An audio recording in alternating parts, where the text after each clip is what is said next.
Hello and welcome to the morning sports briefing here on Saturday, the 12th of September. Hi, I'm Paul. I'll be your host this morning. And in the news today, the NFL has kicked off.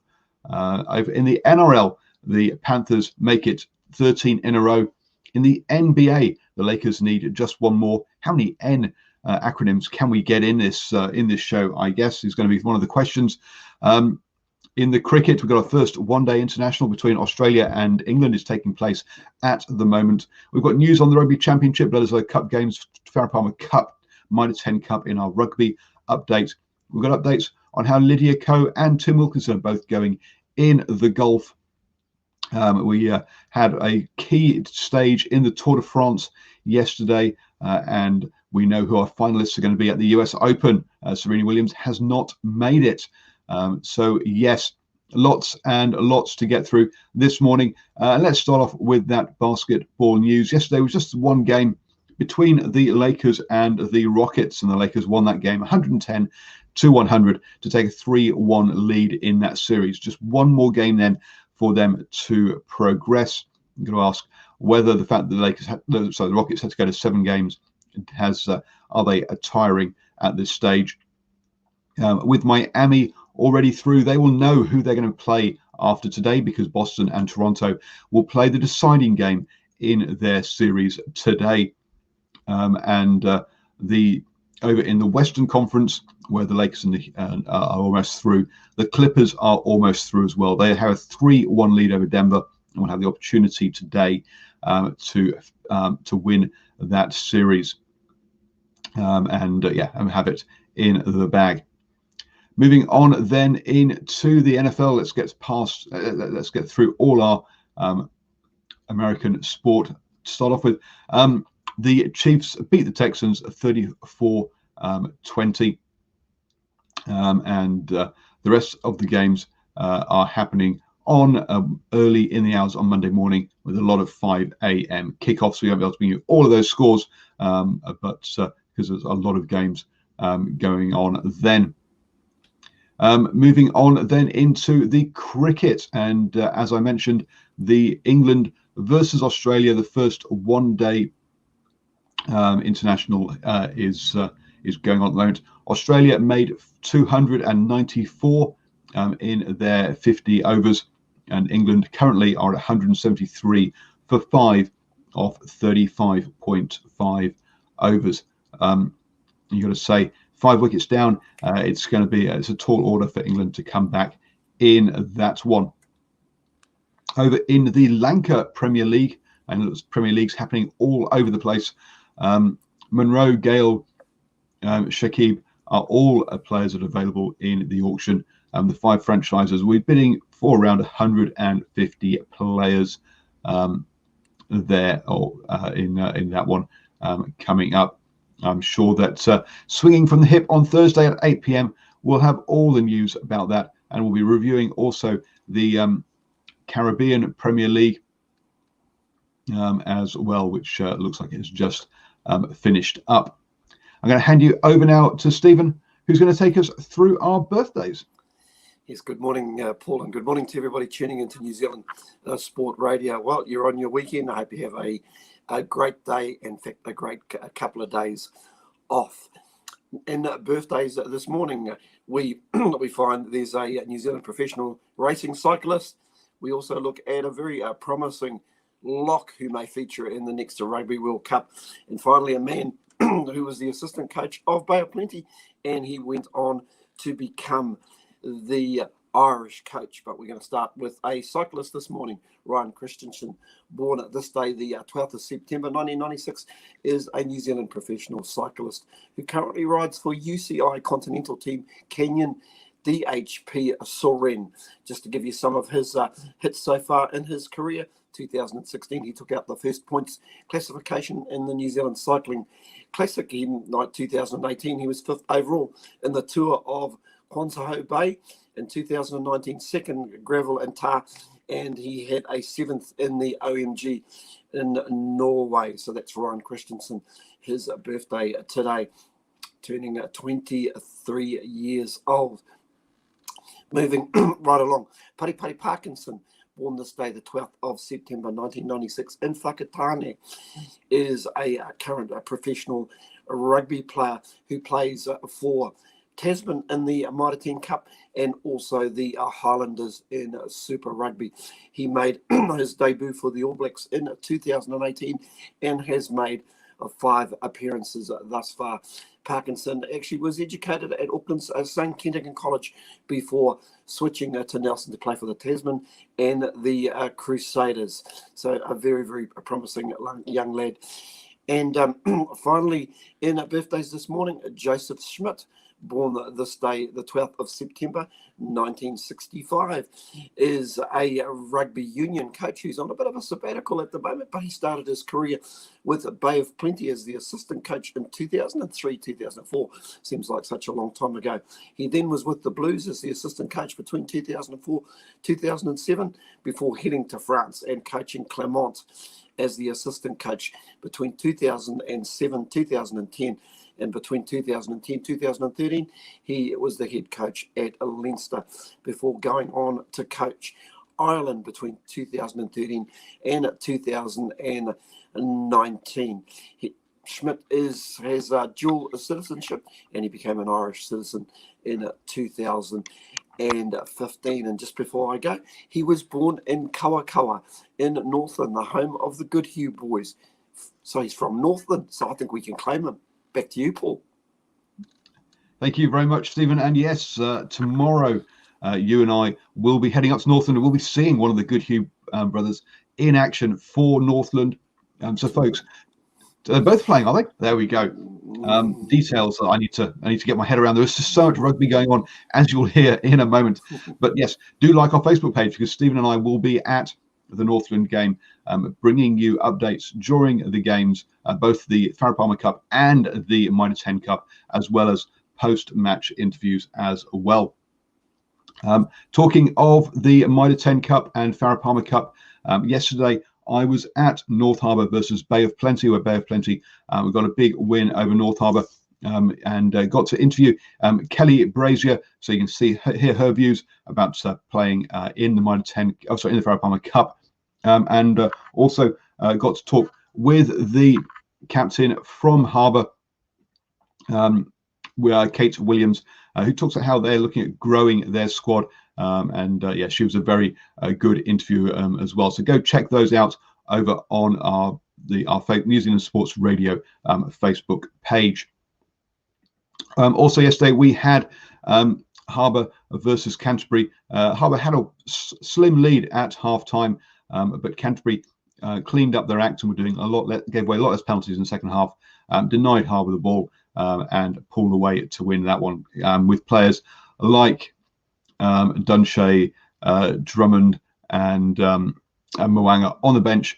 You can understand why they managed to pull away at the end there. Again, interviews with Dylan Hunt and Sam Ward are up on our Facebook page.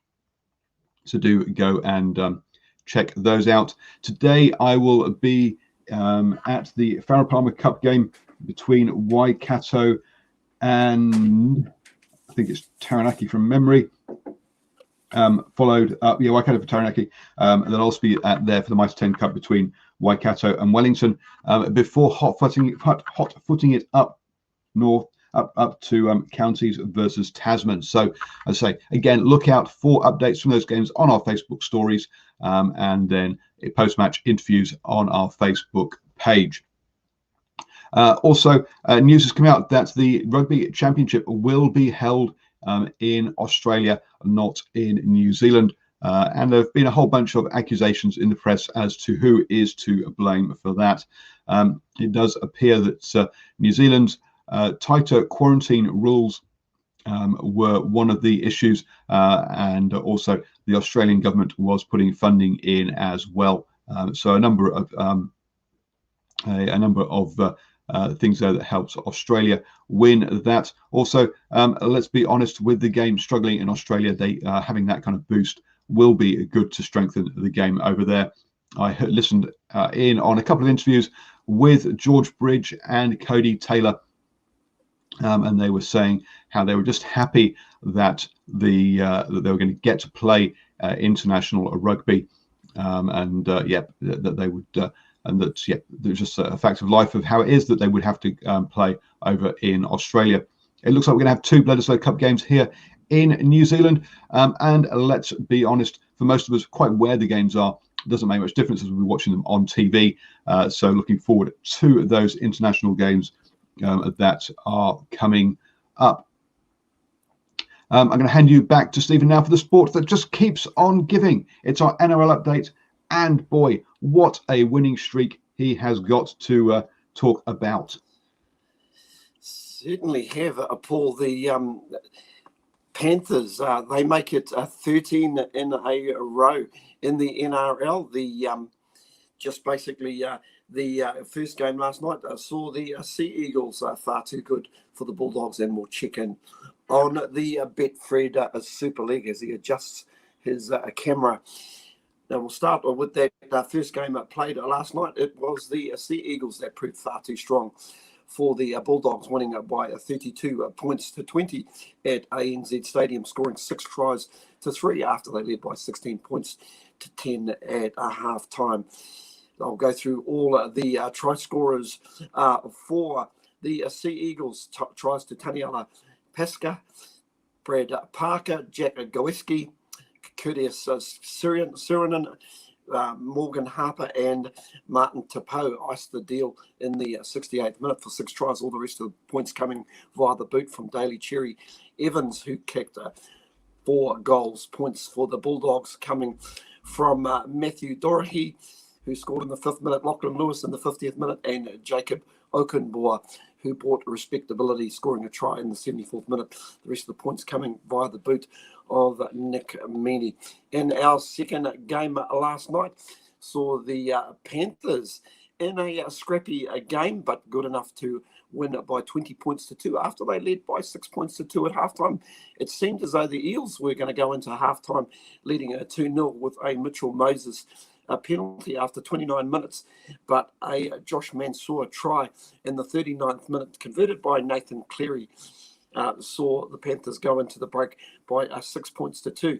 A Liam Martin try in the 55th minute converted by Nathan Cleary extended that lead out to 12 points to 2, but a very, very late penalty to Cleary in the 77th minute seemed to have sealed the deal before Jerome